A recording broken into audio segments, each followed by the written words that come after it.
দিনটি ছিল 1952 সালের 21শে ফেব্রুয়ারি। ঢাকার রাজপথ, ঢাকা বিশ্ববিদ্যালয়ের ছাত্রছাত্রীরা, বাংলা মায়ের কিছু দামাল সন্তান বাংলার বুকে বাংলা ভাষাকে টিকিয়ে রাখতে আত্মবলিদান দিয়েছিল সানন্দে। রক্তক্ষয়ী সংগ্রামের মধ্য দিয়ে তারা জয়লাভ করে।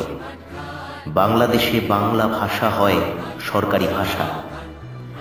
এই আনন্দ স্বাধীনতার চেয়ে কোনো অংশে কম নয়। তারপর বয়ে যায় বহু সময়, রতি শেষে আসে নতুন ভোর।